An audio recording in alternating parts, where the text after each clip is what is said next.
found out I wasn't invited to my cousin's wedding the same way you find out you've been quietly erased.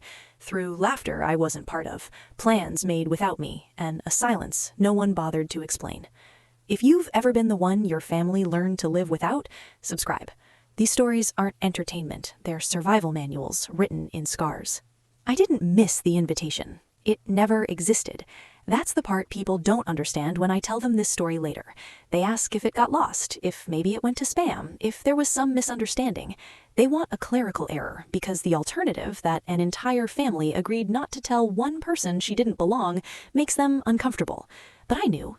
I knew because my mother stopped mentioning dates out loud, because my aunt's voice tightened whenever my name came up, because my cousin stopped texting me altogether, like silence was easier than honesty. I knew weeks before I could prove it. The confirmation came on a Tuesday night, casual and cruel the way these things usually do.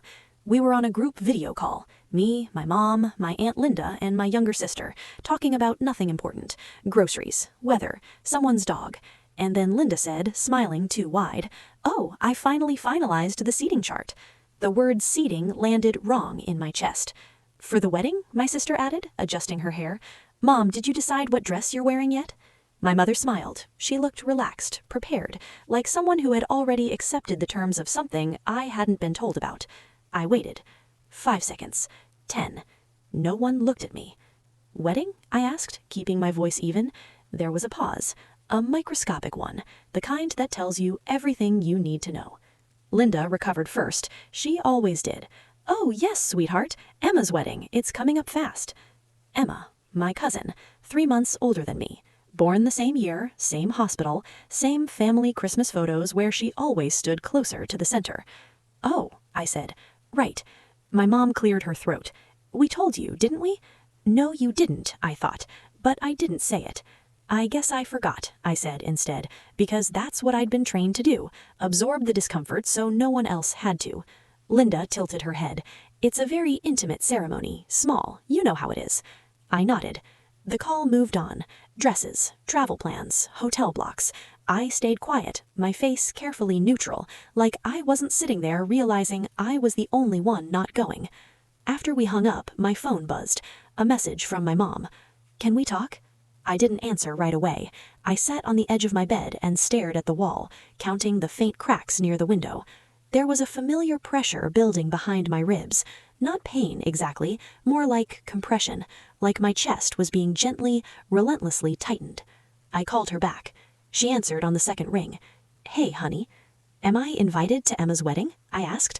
Another pause, longer this time. She sighed. "It's not that simple." That's when I knew, fully, completely, no more denial left to cling to. "Just say it," I said. She didn't want it to be complicated, my mom said carefully, and Linda thought it might be better if you didn't come. "Why?" "She's very sensitive right now, and well, you have a presence. You don't even realize it." I almost laughed. A presence, like I was a storm system they needed to track. "So everyone else is invited, except me?" I said slowly. My mom didn't correct me. She said you'd ruin her day. The words didn't come with anger or venom. My mom said them like she was passing along the weather forecast, matter of fact. I felt something inside me go very still. "Ruin it how?" I asked. "She didn't explain," my mom said quickly, "and I didn't push. It's her wedding." I waited for something else, an apology, a defense, a lie that might at least try to protect me. Nothing came. "So you agreed," I said. "I'm just trying to keep the peace," she replied. "You know how things get." I did know. I always knew.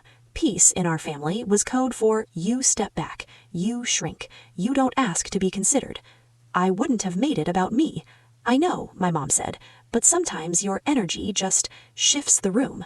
There it was, the familiar accusation dressed up as concern. I nodded, even though she couldn't see me. "Okay." "That's all you're saying?" she asked, sounding relieved. "What else is there?" She hesitated. "I just don't want you to take this personally." I almost broke then, not loudly, quietly, internally, like something old and brittle finally snapping. "I won't," and I meant it, just not the way she thought. After the call ended, I sat there in the dim light, my phone face down on the bed. The apartment was silent. No dramatic music, no tears yet, just the hum of the refrigerator and the distant sound of traffic outside. I thought about all the other times I'd been asked to step aside. The birthday dinners I wasn't told about until afterwards, the family trips I was too busy for without being asked, the apologies I'd made for being too intense, too emotional, too much. I had learned early how to make myself small, how to nod, how to accept exclusion as logistics instead of rejection. But this was different. A wedding is not a casual oversight, it's a declaration. They weren't just saying I didn't fit, they were saying the day would be better without me. I opened my calendar and stared at the date. 3 weeks away, a Saturday in early summer. I deleted it. Then I sat back and let the silence settle around me. I didn't cry. Not yet. But something had shifted. Not shattered, shifted, like a tectonic plate finally grinding past the point of no return. They thought this was about a wedding. They had no idea what they'd just started. The weeks leading up to the wedding moved in a strange, suspended way, like time had decided to slow down just enough for everything to hurt longer. I didn't tell anyone I wasn't invited. Not friends, not coworkers, not even my sister. There was something humiliating about saying it out loud, like the words themselves would confirm a flaw I'd been trying to outgrow my whole life. Instead, I let people assume. Assumptions were easier than explanations. My family, on the other hand, talked freely. Not to me, around me. The group chat stayed active. It always did. Dress fittings, flight times, jokes about seating arrangements, and inside references I wasn't meant to understand. No one removed me from the chat. That would have been too obvious. They just spoke as if I weren't there. Which, functionally, I wasn't. Every now and then, someone would remember. "Oh, sorry," my Aunt Linda texted once after a long thread about floral centerpieces. "Didn't mean to spam you." Spam, like their lives were pop-up ads accidentally reaching the wrong inbox. "It's fine," I replied, because that's what I said when things weren't fine, and everyone knew it. My mom called more frequently that week. Short, shallow check-ins, the emotional equivalent of tapping the glass to make sure the fish was still alive. "You okay?" she'd ask. "Yeah." "Work going all right?" "Fine." She never mentioned the wedding unless I did, which I didn't. We danced around it with the precision of people who had rehearsed avoidance for years. One afternoon, she sent me a picture of her dress. "What do you think?" she asked. It was pale blue, elegant, carefully chosen. I stared at the screen longer than necessary. There was no malice in her question. That was the problem. She had already compartmentalized me, filed me under understanding, low maintenance, won't cause a scene. I typed, "It's beautiful," then deleted it, then typed it again and hit send. That night, I dreamed I was standing outside a locked building, watching light spill through tall windows. I could hear music, laughter. My name floated through the air once, distorted, then disappeared. I woke up with my jaw clenched and my heart racing like I'd been running. The closer the wedding got, the quieter I became. At work, my coworkers noticed first. I stopped volunteering for conversations. I ate lunch alone more often. I wasn't sad in a visible way. I was hollow, like someone had scooped something out of me and left the structure intact. The night before the wedding, my sister called. "I'm packing," she said, breathless. "Mom's stressing, Linda's stressing, Emma's apparently crying over napkin colors." "Sounds intense," I said. There was a pause. "You sure you're okay?" There it was, the question people ask when they already know the answer, but hope you'll save them from guilt. "I'm good," I said. "Have fun tomorrow." She hesitated. "You know it's not personal, right?" I closed my eyes. "Of course," I said, because in my family, personal was a forbidden word. Everything hurt, but nothing was ever about you. The wedding day arrived bright and cloudless. Of course it did. The universe has a sense of humor like that. I woke up early even though I had nowhere to be. My body didn't know the difference. I made coffee I barely drank and stood at the kitchen window watching the morning stretch out slow and indifferent. By noon, the group chat was alive with photos. Hair curled, makeup done, champagne glasses clinking. My mom smiling in that dress. My aunt radiant, triumphant. Emma glowing at the center of it all, surrounded by women who looked like they belonged there. I didn't scroll. I told myself I wouldn't. Then I did anyway. Each photo landed like a quiet confirmation. This is happening without you, and it's fine. At 3 p.m., when I knew the ceremony would be starting, I went for a walk. The air was warm, the kind of day people describe as perfect. Couples passed me holding hands, families loaded cars with flowers and folding chairs.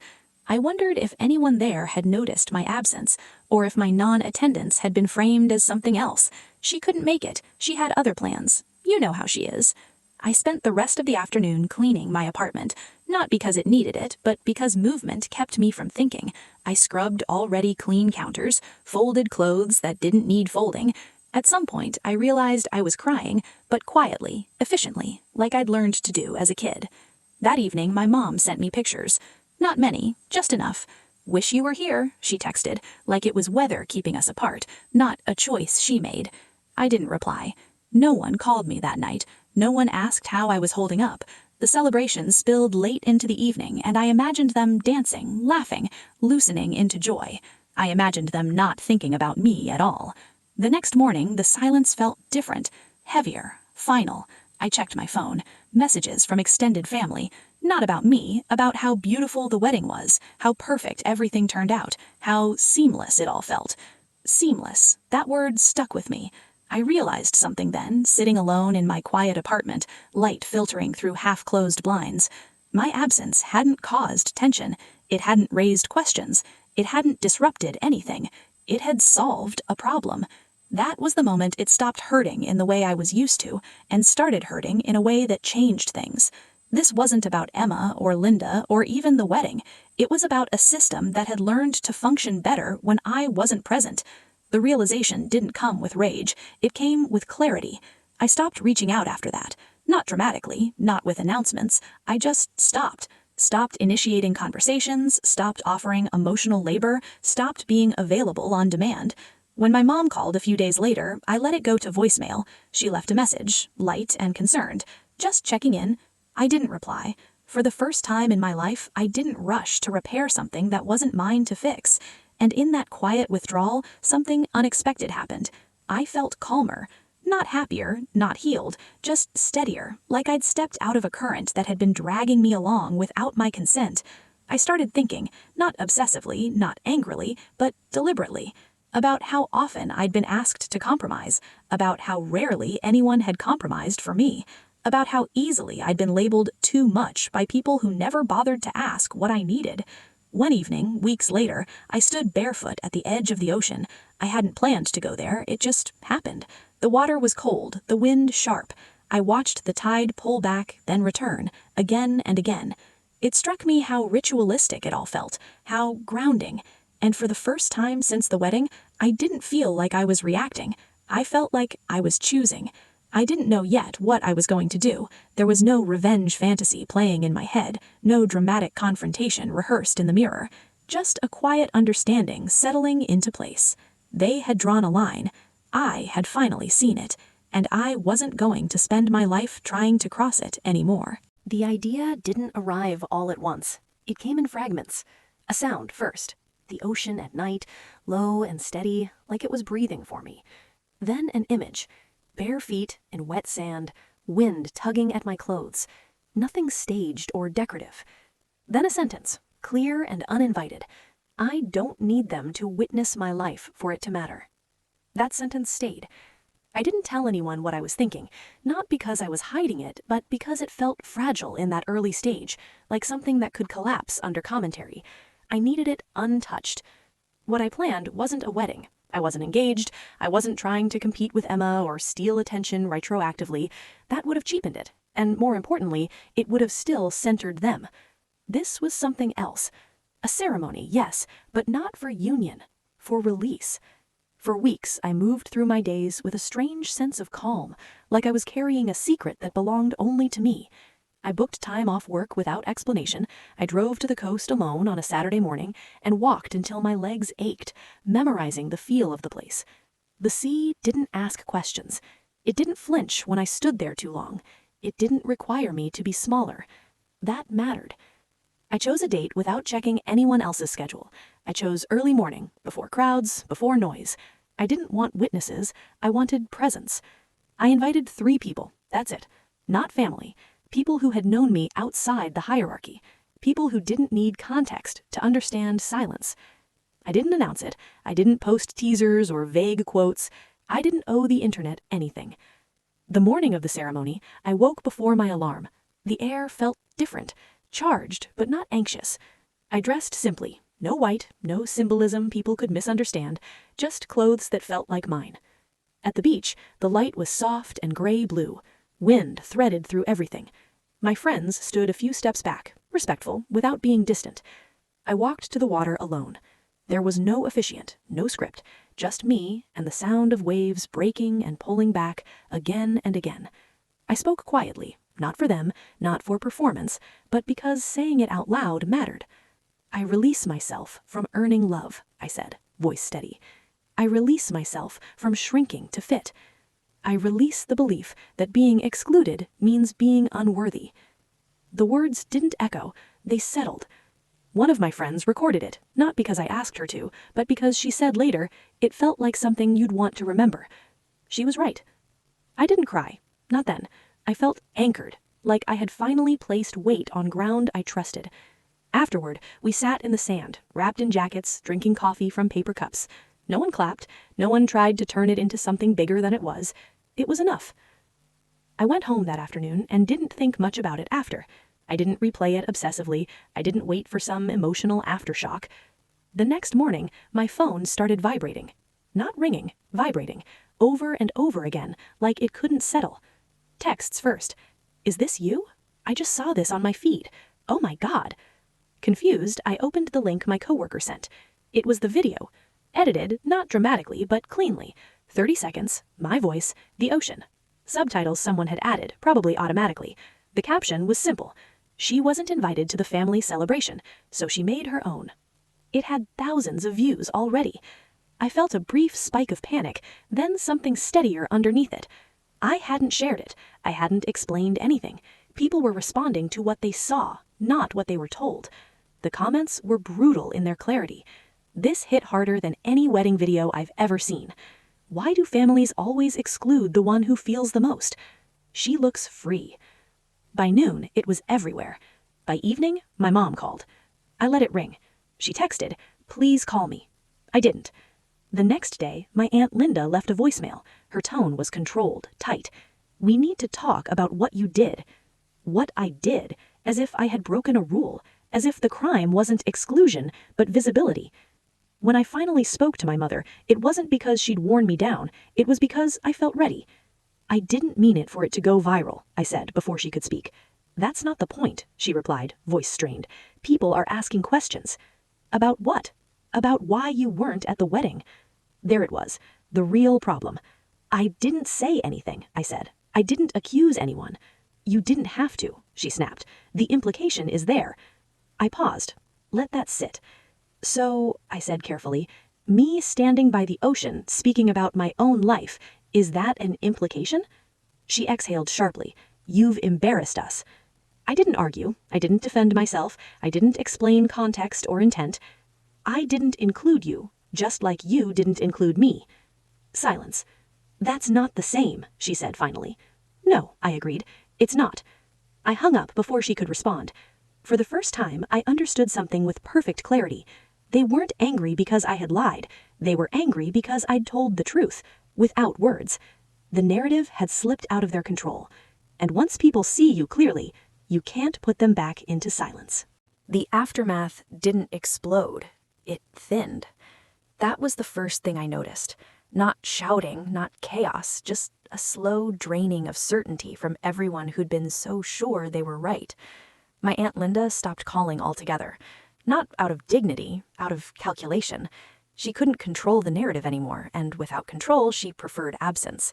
That was always her move. If she couldn't curate how she looked, she disappeared and let time smooth things over. It didn't. Emma posted honeymoon photos like nothing had happened, smiling, filtered, carefully framed. But the comments followed her. Polite at first, then sharper. "Wish your cousin had been there. Families can be cruel sometimes. Hope everyone's healed." She turned off comments within a week. My sister tried to play mediator. She called one night, voice low, cautious. "You didn't have to do it like that," she said. "You could have talked to us first." I did talk, for years. "That's not fair." "No," I said, "it's accurate." She didn't have an answer for that. She never did. My mother, though, she unraveled slowly. At first, she stayed defensive, told people I was sensitive, that I'd misinterpreted things, that it wasn't meant to be exclusionary. But stories don't survive contact with truth. People asked questions, quiet ones, the kind that don't accuse but don't let you off the hook either. Why wasn't she invited? Did something happen? That must have hurt her. My mom had no clean answer. A month after the video went viral, she asked to meet me. Neutral place, coffee shop, late afternoon. She arrived early, already tense, fingers tight around her cup. "You've changed," she said after a few minutes. "Yes," I replied. I had to. She looked at me then, not the way she used to, with expectation and caution, but like someone finally realizing the version of me she relied on was gone. "You didn't think it would affect you this much," she said. I waited. "I didn't think you'd leave like this." "I didn't leave," I said calmly. "I stopped chasing." Her eyes filled, not with understanding, with fear. "I was trying to protect you," she said. "If you had been there, something would have gone wrong. Someone would have been upset." "Who?" I asked. She hesitated. "Not me," she said softly. There it was, the truth, finally exposed. "You were protecting yourself from discomfort, from choosing." She reached across the table, then stopped halfway. Her hand hovered there, uncertain. "I did my best," she said. "I know, it just wasn't enough." That was the moment she lost me, not because I was angry, but because I was clear. I stood up. She didn't. "Where are you going?" she asked. "Home," I said, "to my life." I didn't say without you. I didn't have to. After that, the calls slowed, then stopped. Holidays came and went without invitations, not as punishment, more like confusion. They didn't know how to include someone who no longer accepted partial love. And me? I didn't collapse. I didn't spiral. I grieved, yes, but not in the way they expected. I grieved the version of myself that believed loyalty meant endurance. I grieved the girl who kept showing up to rooms that had already decided she didn't belong. I went back to the ocean alone one morning, months later. Same stretch of beach, different season. The water was colder, the sky clear. I stood there, shoes off, letting the tide pull at my ankles. No cameras, no witnesses, just me. I thought about my family, not with bitterness, but with accuracy, about what they'd lost when they decided my presence was optional, about how easily they'd mistaken my patience for permission. They didn't lose me because I made a scene. They lost me because they never thought I would stop asking. The sea pulled back again, leaving the sand smooth where I stood. And for the first time in my life, I didn't feel like I was waiting to be chosen. I had already chosen myself.